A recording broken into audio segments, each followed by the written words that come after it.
you're going to get defensive. I have a defensive reaction literally every single day. Every day, there's something.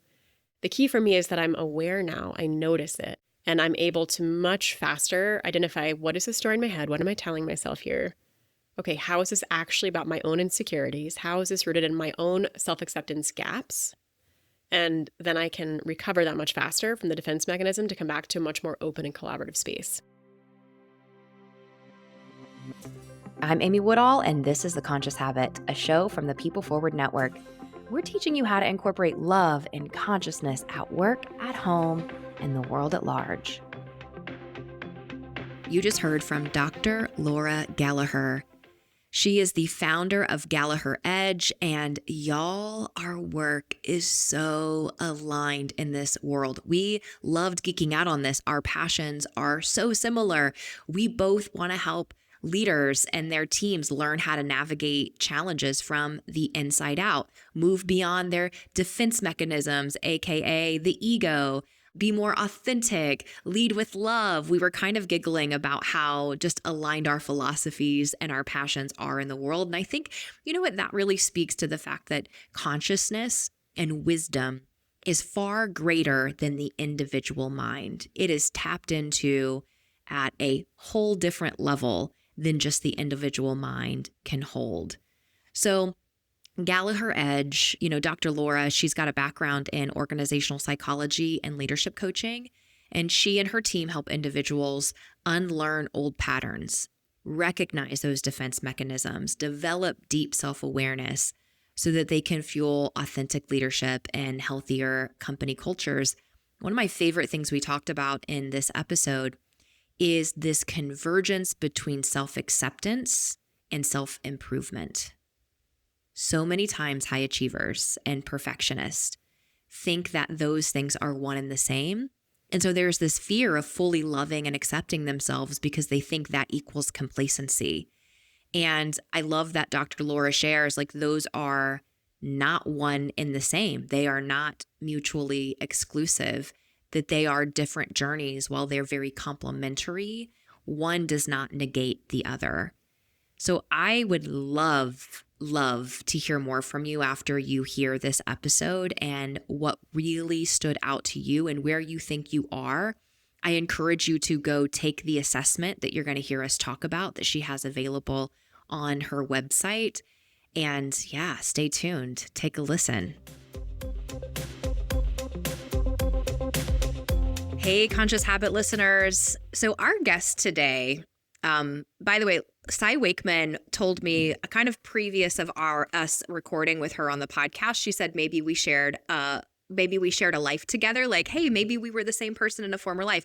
And I feel that way about our guest today and the work that she does, because I know, just forgive me if throughout this podcast I just start screaming amen.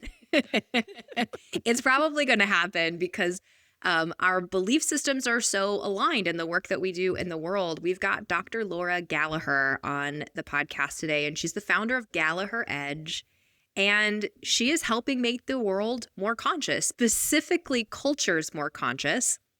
And she believes in the rule of inside out, that life happens and we lead from the inside out. So I'm so excited to hear your take and just be able to geek out on this information together. So welcome to the podcast.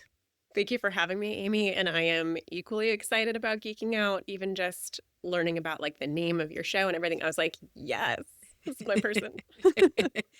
Yes, good. It takes a village of us in the world to do this work. And so I think this is good for anybody listening.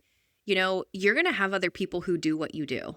Okay. And you can see them as competition, or you can see them as ways to elevate, because if they're out doing this good work in the world, it elevates everything that you're going to do. It's serving a greater mission beyond just you. So yeah, I'm always thrilled to meet people. And I've had some people who were potential guests who are like, "Oh, I don't think you're going to want to have me on. Our work is very aligned." And I'm like, "That's exactly why I want you on the show."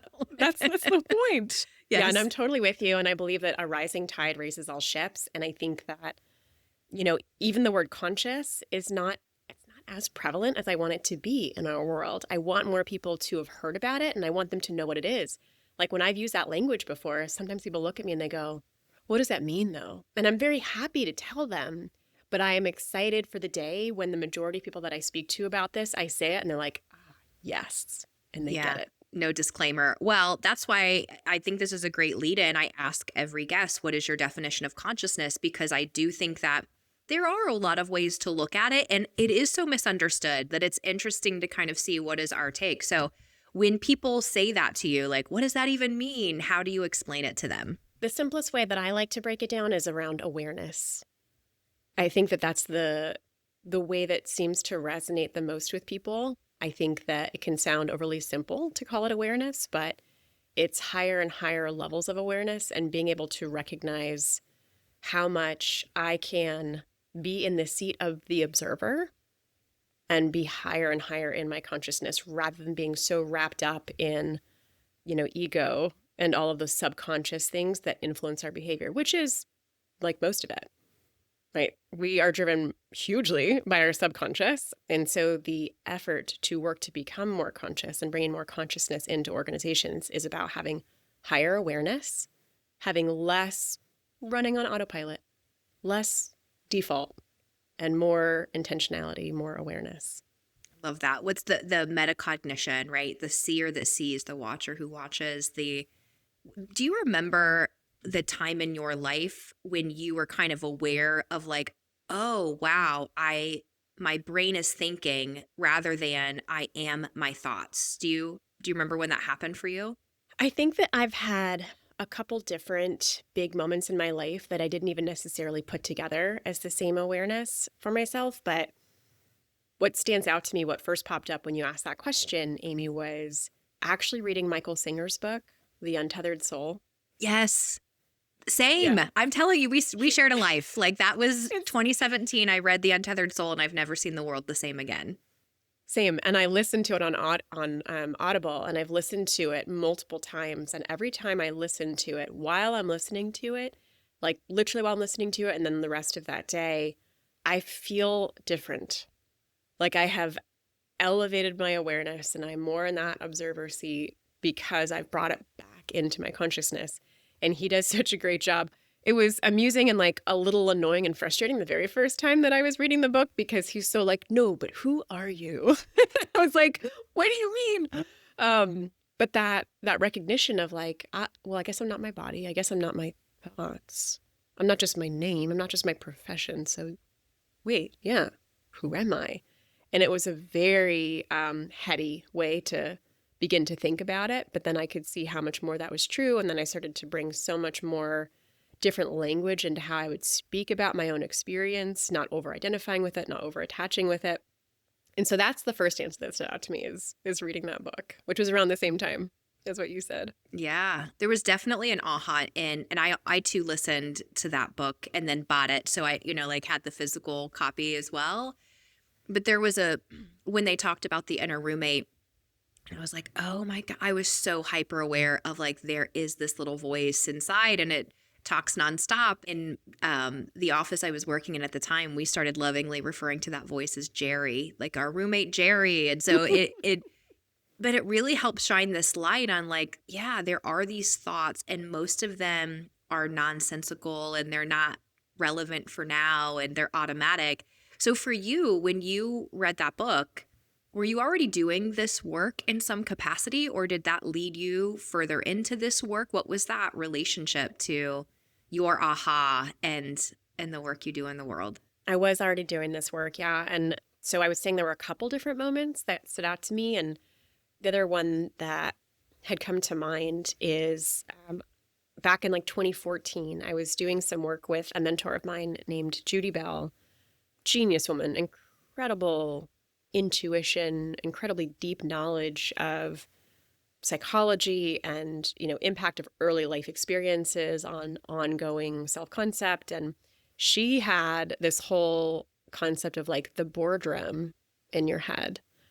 And so where Michael Singer might talk about it as your roommate that never shuts up, she invited us to actually recognize who are some of the different voices that are speaking to us. And a lot of her work and a lot of my work too is now about, okay, so how can we differentiate then if the voice in my head is what she would call like an angel voice or a traitor voice, and the traitor voice is just a fallen angel, somebody who wants to help you, right? They have good intentions, and something about their delivery or something about their messaging is not actually congruent with where you're wanting to go. And so that idea had been introduced to me, a few years earlier as well, just being able to identify those voices. And I was really focused for myself on like the inner critic in particular. And then what I would call the inner champion. Sometimes I'd say inner cheerleader, but like inner champion, and the inner critic and the inner champion, and how much louder the critic was and how she would start almost every sentence with, yeah, but brutal. Like she, my champion wanted me to feel good about something, and it was very quiet voice. And like the critic would just come in and immediately find all the things wrong with it. And having the awareness of those different voices and how, okay, they all want to help me, so I don't have to vilify any of them. I also don't have to be at their mercy, was like a huge, huge epiphany moment for me. Yeah, it is nice when it's like you just find power over it, right? When it's like, it's not me, so therefore, like I can control it, which is great. You and your team get to go around and work in organizations. And I know a lot of the work that you do is helping to develop conscious cultures. And obviously there's deep, we'll get into all of the areas and kind of how that's broken down into the individual. But tell me a little bit about how would organizations know if they're like, we have a conscious culture or we have an unconscious culture? What is sort of the matrix in which they might judge that for themselves? Gosh, I mean, obviously it's not a pure dichotomy, right? Most things are not. It's totally a spectrum. But the key thing that I would probably invite people to notice is defense mechanisms, is what I would say to look for. Now, the most common defense mechanism that you're going to see inside an organization is blame. So when something goes wrong, whether it's big or small, what is the reaction that people tend to have? And of course, not everybody's going to react the same, but do you notice finger pointing and blame happening when something has gone wrong? If the sales department isn't hitting their numbers, are they personally accountable and looking for their own contribution and really focused on their learning and growth? Or are they pointing the finger over at the marketing department saying, well, we didn't get enough sales qualified leads. If they give us the right kind of leads, maybe we'd hit our numbers, right? Like what's the vibe, right? What's kind of the feeling? And so look for blame. That's going to be a sign that you've got a lot of people that are operating in that more unconscious space of self-preservation, which is not problem solving. But there are so many other defense mechanisms that can pop up too. You've got the victim. So sometimes in organizations, you'll see people kind of lean into feeling like, oh, you're criticizing me, and like, oh, this is always so hard for me. And like that kind of lack of accountability also is a sign that people are operating in that like self-preservation rather than problem-solving mode. And that's usually where we start our work too. So when we're working with the leaders in the organization, first thing we ask them to do is begin to notice their own defense mechanisms. Like, what does this look like for you? What do you see being the most common? Do you, because it does take a level of awareness for people to be able to recognize that they have this and not, there's so many people, and I was like this at some point in time in my life where I was only aware of external factors. I wasn't always aware of kind of intrinsic responses that would happen.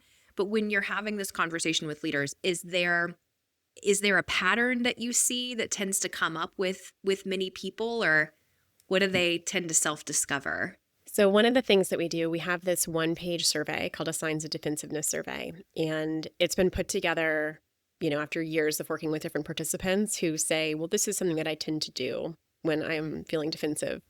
And it's a way to immediately increase everybody's awareness around what their signs of defensiveness could look like. Because we're very creative as human beings. And so even though the defense mechanism is always ultimately wanting to protect you from the same thing, which is feeling not enough on the inside, the way that we display it can be very, very different. In fact, you might have people with the same exact internal fear, but their behavior is exact opposite.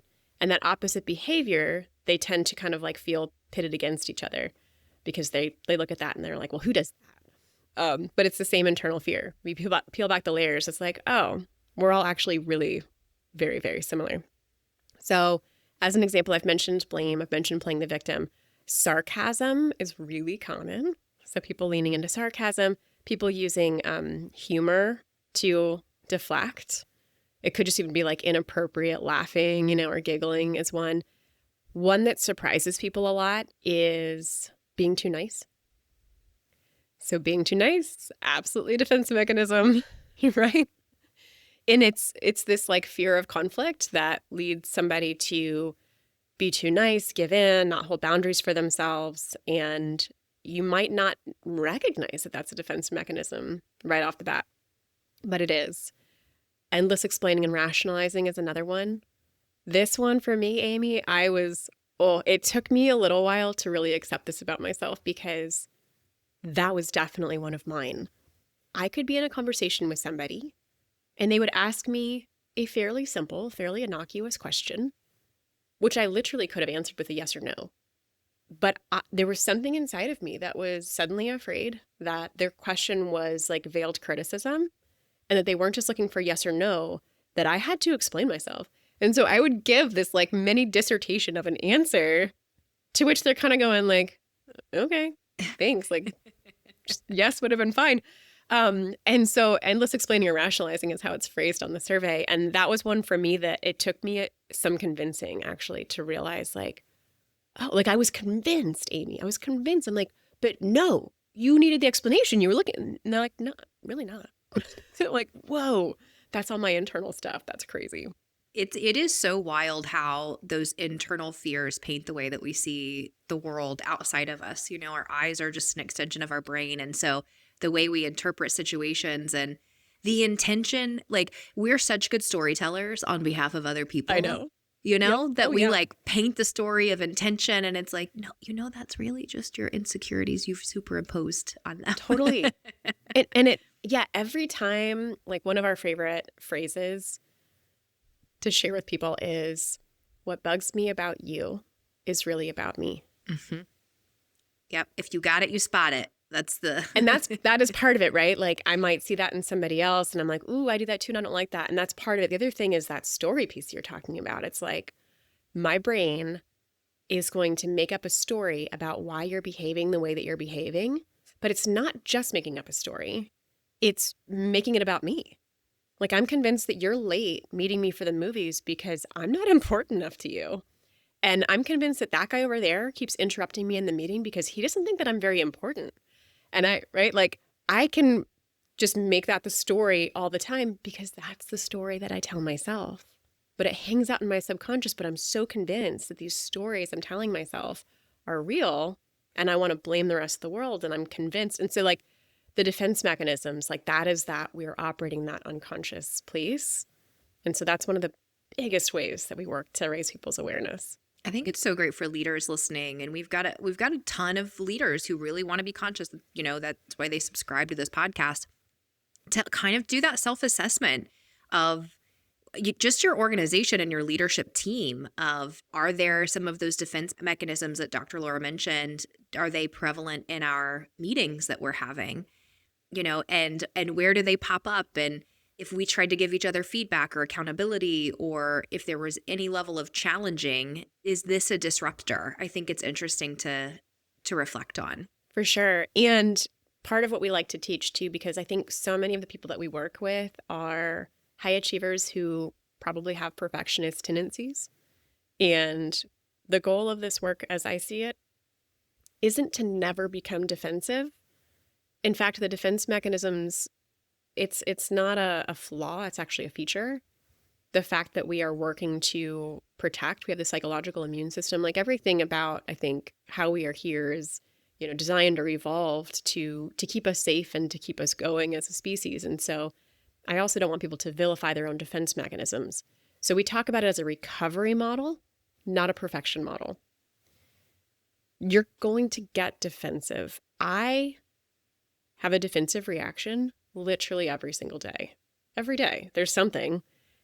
Most of the time it's not big. Like most of the time it's not some huge thing, but like there's little things. And the key for me is that I'm aware now. I notice it. And I'm able to much faster identify, what is the story in my head? What am I telling myself here?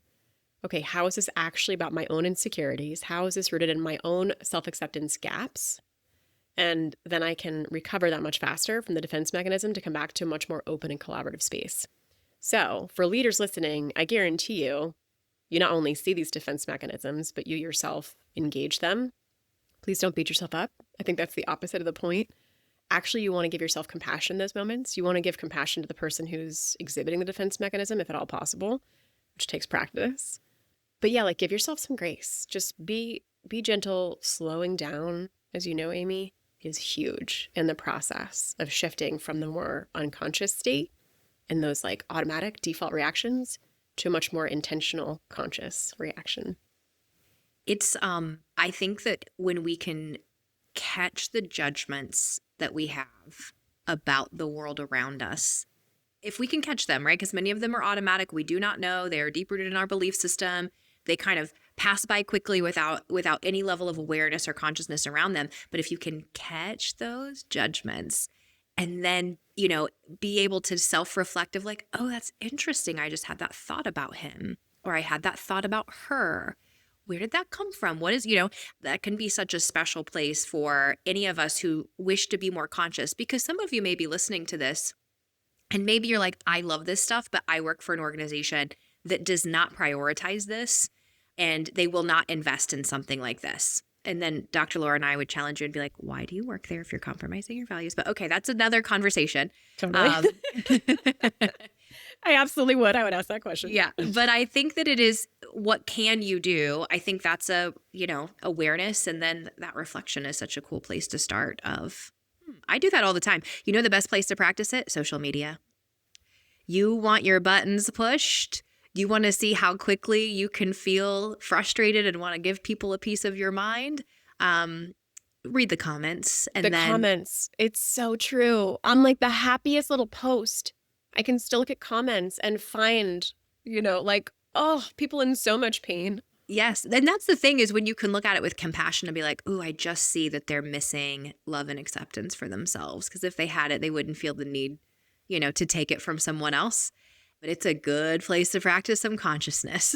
Oh my gosh. It's so funny to me that you've said that, because I feel like I avoided comments on social media for a really long time for that reason, because I found it to be so like triggering and just really unpleasant. And my social media, I love my feed. Like it's very curated and it's a very inspiring place for me. I get beautiful messages and wonderful reminders or things that just make me laugh.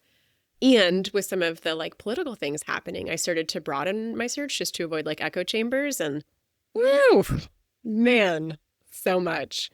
So yeah, it's a really good practice. The other joke that I'll often make too, if you want to kind of test your consciousness, is go back and hang out with your family of origin around a holiday. Yeah. And like see how you do. Ram Dass says that, a spiritual teacher. He says, if you think you're so enlightened, go spend the weekend with your family.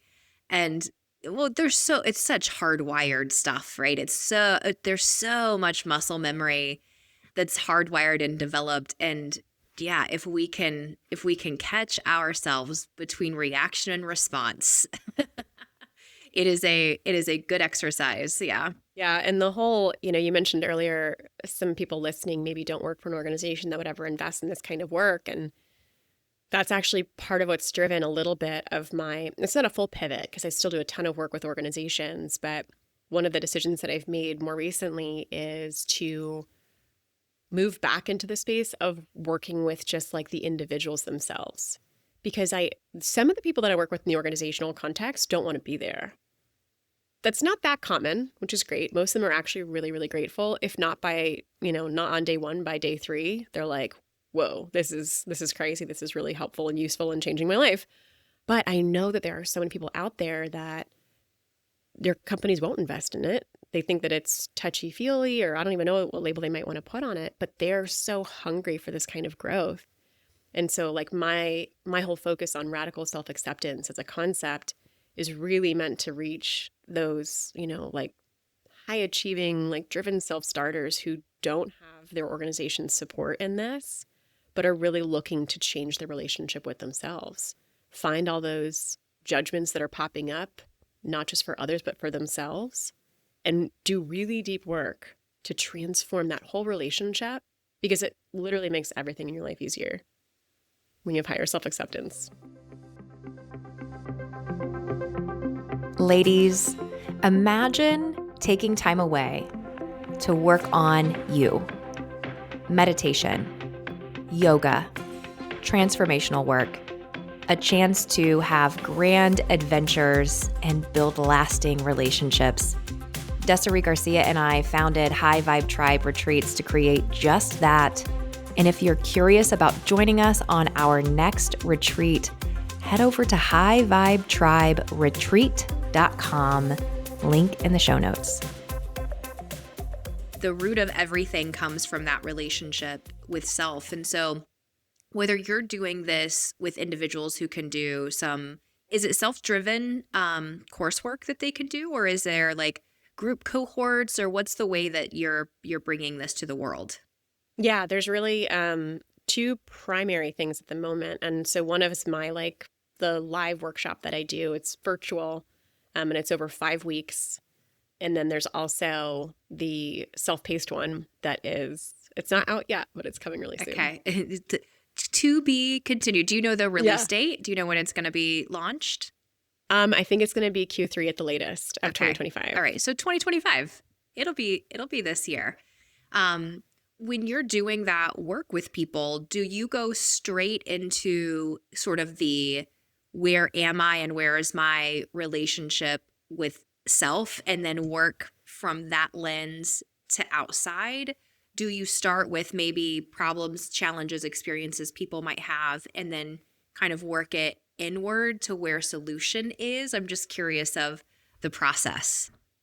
Yeah, the live workshop that I do, we've actually always started out with a survey. So before people, before they get in there, we have them complete this survey so they can just self-assess, where am I on this right now? And then as we move through the workshop sessions, I'm always connecting it back to like key parts of that survey so they can always like look and see when it comes to this, this element of my own radical self-acceptance, how did I score myself? And so where do I want to focus more of my energy and attention? And I think that what really draws a lot of people in to do this kind of work, I often talk about it, Amy, as this is a stress detox experience, because there's a really, really strong connection between radical self-acceptance and someone's experience of stress in this lifetime. And I'd be happy to, I know you know more about this too than, many of your listeners do, but I'm happy to get into it. Yeah, please. Yeah. Let's talk about the connection between the two. Okay. So the first part of this is usually where I'm really glad that nobody can throw anything at me because the first line is stress is a choice. So getting into that accountability piece, I don't know. I'm projecting onto the world because I was pissed when I first heard that. Like, I did not want to believe that was true. I thought I was being blamed for my stress, and I thought that people were suggesting that I shouldn't be stressed. Like, it was just, I just got so defensive straight away. And then I leaned into this 1% rule, which is a really useful practice for me to keep an open mind. So if something feels wrong or untrue, instead of being rigidly closed, I'll say, is there even 1% truth in this? Which usually I find way more than 1% of it's true. Yeah. I've always heard so the world has demands. There's no such thing as stressful events or, the world has demands, and stress is our personal response to the demands. And so back to your stress is a choice. The only thing that we can control in life is how we think, feel, and respond. There is nothing else in this life that we can fully control. And even some of that within ourselves, we don't have full control over because subconscious and unconscious mind is running it. And so if we think about that, how we think, feel, and respond, then yes, stress is absolutely something that it's up to us and how we interpret it and what meaning we make of it, right? Yes, that's exactly it. And the way that I talk about it is there's no inherent stressor, right? And you've already said that. There's literally not any one event that every single human being on earth would agree would stress them out. Literally nothing. Even if we were apocalypse, end of the world, about to die. I'm yeah, no. There's plenty of people that would not be stressed out by that. So yeah, that means that stress comes from the meaning that I'm putting on it. And to go even one layer deeper than that, it's how is the meaning that I'm putting on the situation threatening how I want to see myself? So when I'm putting meaning on a situation that threatens my self-concept or threatens my identity, that's where stress comes from. And so if your listeners have wrapped their head around that, really that means that if you were to achieve, full enlightenment, full self-acceptance, which that's not even really my goal, I'm just going to keep working on improving it, then there is no threat to your self-concept. There is nothing about yourself that you could learn that would be distressing. It could always be a source for you of, I want to learn and grow and improve, but it doesn't have to be something that is consumed with judgment or brings up a sense of fear because it doesn't fit with who you want to be.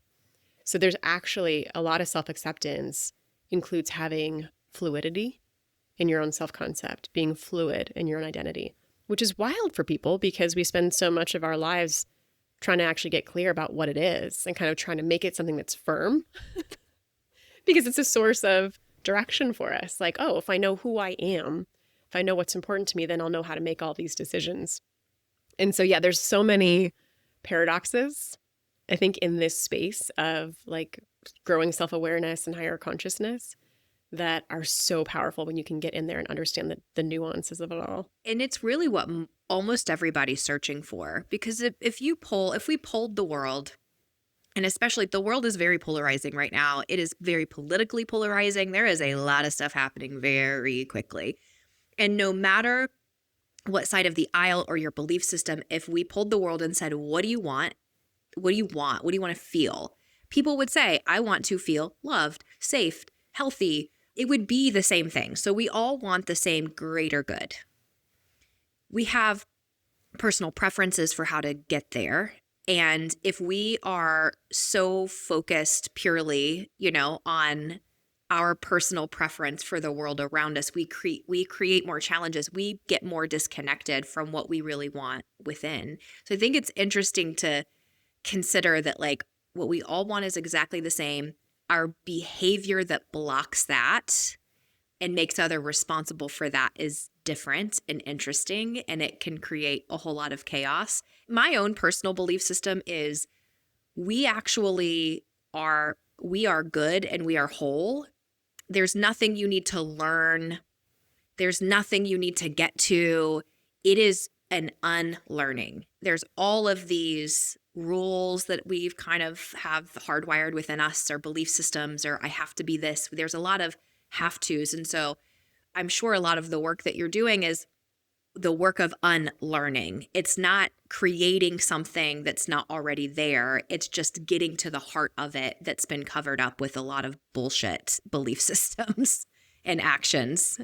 I totally agree with what you're saying. And I would love to, can I bring up a really old movie? Sure. Yeah. Spoiler alert it like crazy. So this is a total spoiler alert. I'm going to talk about the movie Memento for a second. Have you seen it? I don't know that movie. I mean, I've heard of it, but I can't think of the plots or anything. Are you okay with me spoiling it? Totally. So it's a Christopher Nolan film, really well done. And I'll do a short version of it, I promise. This man is investigating the death of his wife, but he cannot form new memories. So he was injured also in the attack, and he cannot form new memories. And so he is continuously trying to make sense of his world and trying to move things forward, but he can't form new memories. So he's always sort of operating from a blank slate and then trying to put the pieces together. And the whole movie plays backwards. So you're kind of stepping into a scene like he is. You don't know what has just happened. And when we get to the end of the film, we learn that he's actually already solved this. He's already solved it. But he didn't feel like he had any purpose in his life. Once he solved it, he felt like a sense of emptiness and meaninglessness. And so he kept creating a new mystery for himself to solve. He had this huge police file with all of this stuff that was redacted, just blacked out. He gave himself this challenge over and over again to try to solve the case. And I feel like it's such a good metaphor for what I think we're doing here. It's like we chose to not know, we chose to forget a whole bunch of information about who we truly are and our own essence. But we're going through this process and this experience that we call life in order to like kind of unlearn and get back to that wholeness. So I don't know. I still recommend you watch it. Yeah, It's really good. I'll find it. I promise. It sounds like a great concept. And yeah, I can, the correlation between what we do for ourselves you and I do this work, but we are still, I tell my clients all the time, I'm like, this is my therapy, you guys. Oh yeah. I say I'm like student number 1 or student 0, whatever you want to call it. Amy, I have the word journey tattooed on my wrist, on my inner wrist, as a reminder to myself, it's not about the band. I get that joke from people a lot. They're great, but no, this is just like I'm on the journey. There is no destination in my mind with the work while we're here in this physical dimension. I think that we are here to continuously, unwind, unlearn a lot of that. I do talk about like learning and growing and developing, but I agree with your characterization of it that we're really unlearning all of the distortions in who we think we are and all of the flaws that we think that we have. When people hit that, first off, I'd love to know how you define self-acceptance. What is included if somebody is like, oh, yeah, I do or I do not accept myself? What are some of the characteristics of somebody who is in full self-acceptance? So when I define it, I describe it as simply being okay with who you are right now, including your flaws and imperfections and your talents and your strengths. So just, are you okay with who you are right now without changing a thing? And some of the characteristics that stand out to me a lot. So first of all, one you've already talked about, Amy, which is judgment. As soon as I notice myself judging, whether I'm judging myself or somebody else, there's a self-acceptance gap there. There's something within me that I have not been willing or able to accept yet. And that is the source of my judgment.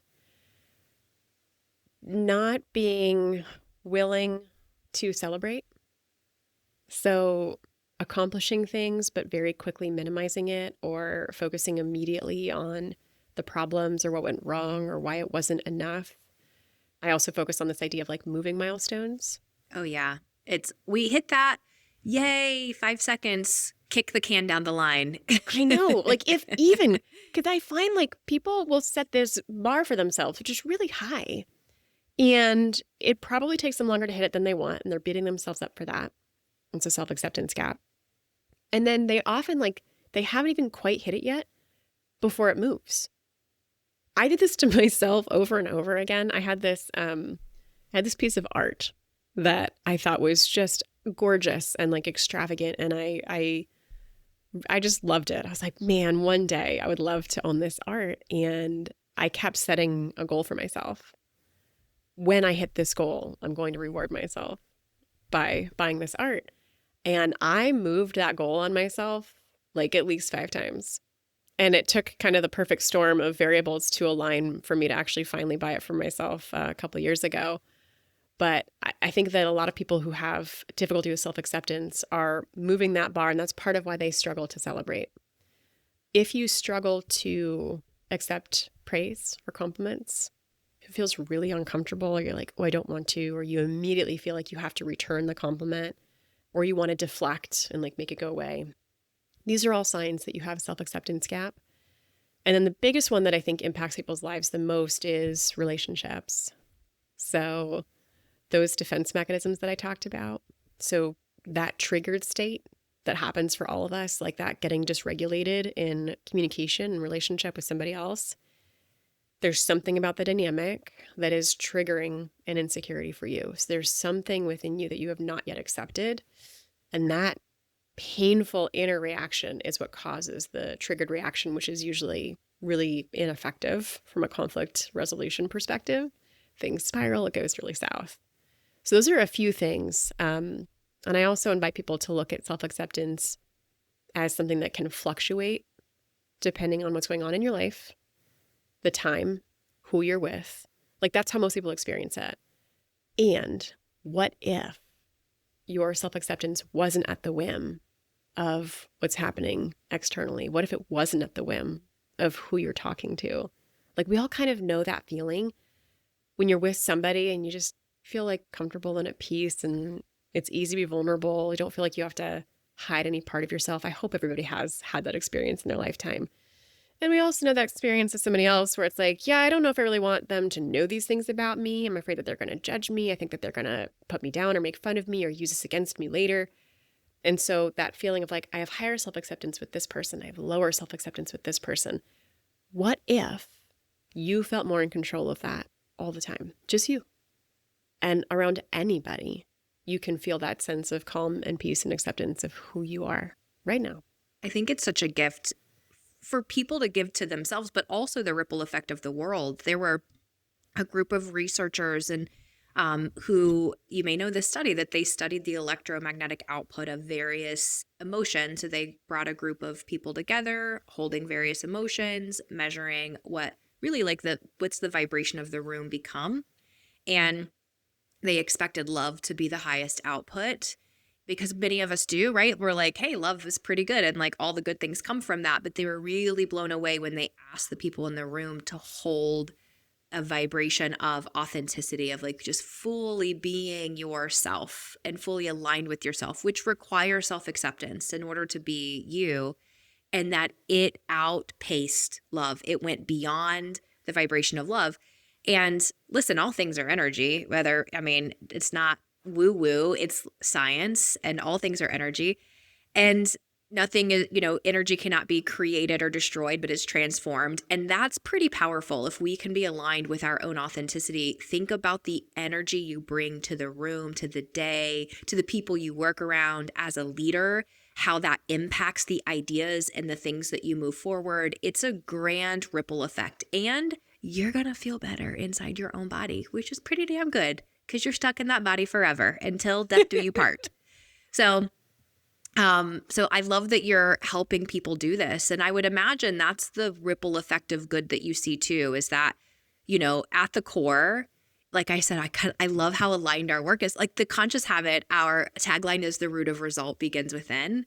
And that relationship with self is everything. And so when you help leaders or individuals get to this place, my gut says you hear pretty great stories about what's happening outside of them. Do you have a favorite like story of someone who's like, this is the major change that happened in my life and it all started from this, love and acceptance within? I think my favorite story of this, there was a client that I worked with probably about 7 years ago now, 7 or 8 years ago. And the workforce was actually mostly blue collar, which was not the norm for me. I was mostly doing organizational work with more, white collar employees. But this CEO was wanting to do a massive culture change. He was brought in. It was a family-owned business that had been around for a long time. I actually talk about it on my own podcast. I had him on. We talked about it. And he put the entire company through like these 3-day workshops with us.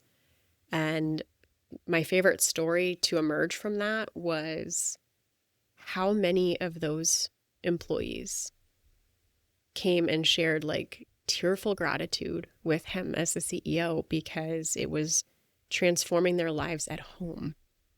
His name is Tom Cannon. He's an amazing leader. And he was so bought into bringing this to the organization and bringing this into the culture. But like, he was so blown away by how much the employees felt it touched their personal lives, and that it was changing how they were communicating with their wives and their husbands. It was changing relationships that they had with their kids. I was brought to tears by just listening to him speak about it, like so many of them were. And I just feel like that's where you can see and feel how much this work really matters. It really does. It is important work. If we can learn how to navigate the most important human in our lives, us. Yes. Or the most challenging human in our lives, us, Yes. And without judgment, it just kind of is. It's just, and learn how to navigate that, then it does enrich all of the relationships and experiences outside of us. So thank you for doing this work. What a ripple effect of good and love, and what a contribution to world peace that you are providing. Thank you. And to you as well, Amy. Thank you. I would love for us to have this conversation extend for another hour. Maybe a part 2 sometime in the future. But I had a chance to take an assessment online, and I'd love for you to share just a little bit about what that assessment is and how our listeners can find it. Yeah, for sure. So we just call it our self-acceptance quiz. And so your listeners can go to selfacceptancequiz.com if they want to check it out. It's really fast to take, maybe 3 to 5 minutes.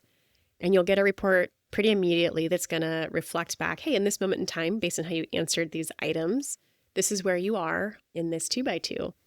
And the 2x2 is the self-acceptance. And we do dichotomize it, right? We make it like high or low.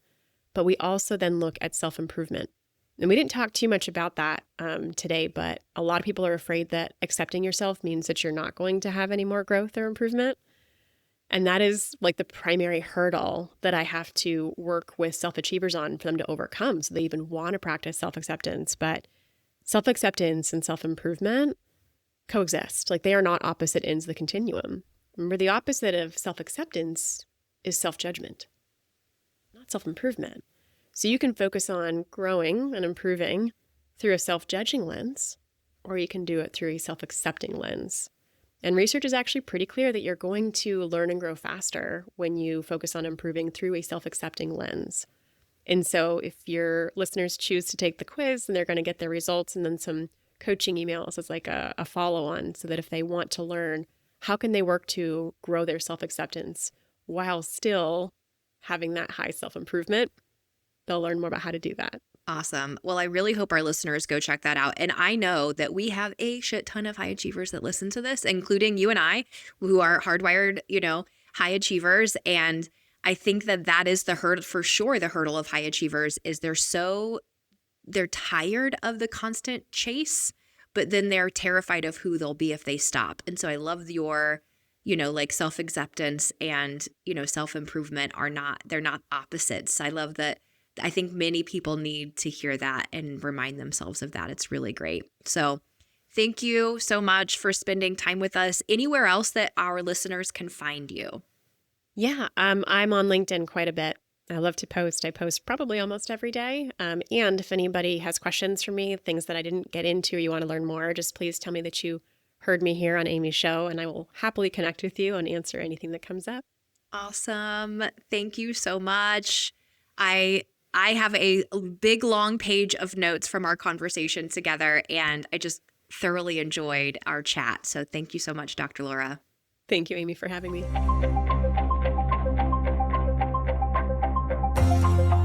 Before we wrap up this episode, here are my 3 takeaways from our conversation. So, number 1, consciousness is all about awareness. If we look at the definitions we've had over the years on conscious habit, that might be a fun episode to put together. By the way, it's like everybody's definitions together. But the more we cultivate self-awareness, the better we can lead, we can grow, we can respond rather than react, the more we are aligned with consciousness. And, when we're on our subconscious or unconscious mind, it's not that it's all negative, but we are less in control of it. And therefore, less change and growth is happening when we are stuck in those patterns because they're simply repeated over and over again. So for us at any point in time, when we want things to shift or to change or to grow for us, we've got to be able to cultivate a deeper awareness so that we can cultivate deeper consciousness to get there. Number 2, radical self-acceptance is a game changer. Where do you feel like you are if you were kind of being self-reflective on accepting yourself, not for what you do, not for what you know, but simply for who you are? And to remind ourselves that full acceptance doesn't mean we no longer improve. I think it just means we stop resisting who we are right now. We stop thinking we need to be someone different, and we look at it more as an evolution than a means of proving. I think that's a good self-reflection for all of us to have. Am I self-improving as a means to prove to myself or get to a place where I then feel like I'm good enough? That is a never-ending chase if that's the path that we're following.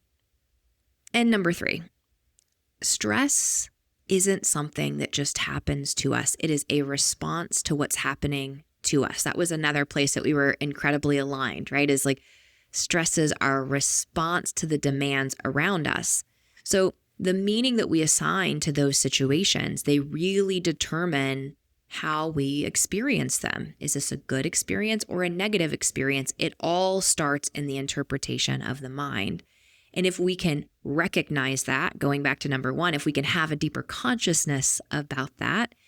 Also, number 2, if we have a deep level of self-acceptance about that, it's likely that we will see those experiences differently. It will be transformed because our inner world paints our outer world. So a reminder, stress isn't happening to us, it's a response. And it really stems from the story that we are choosing to believe is true. If the story isn't working, rewrite it.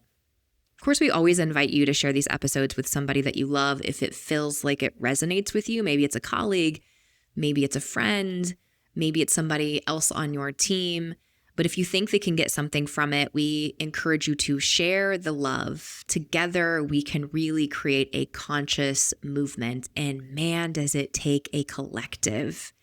If you and I are not connected yet, please connect on LinkedIn with me.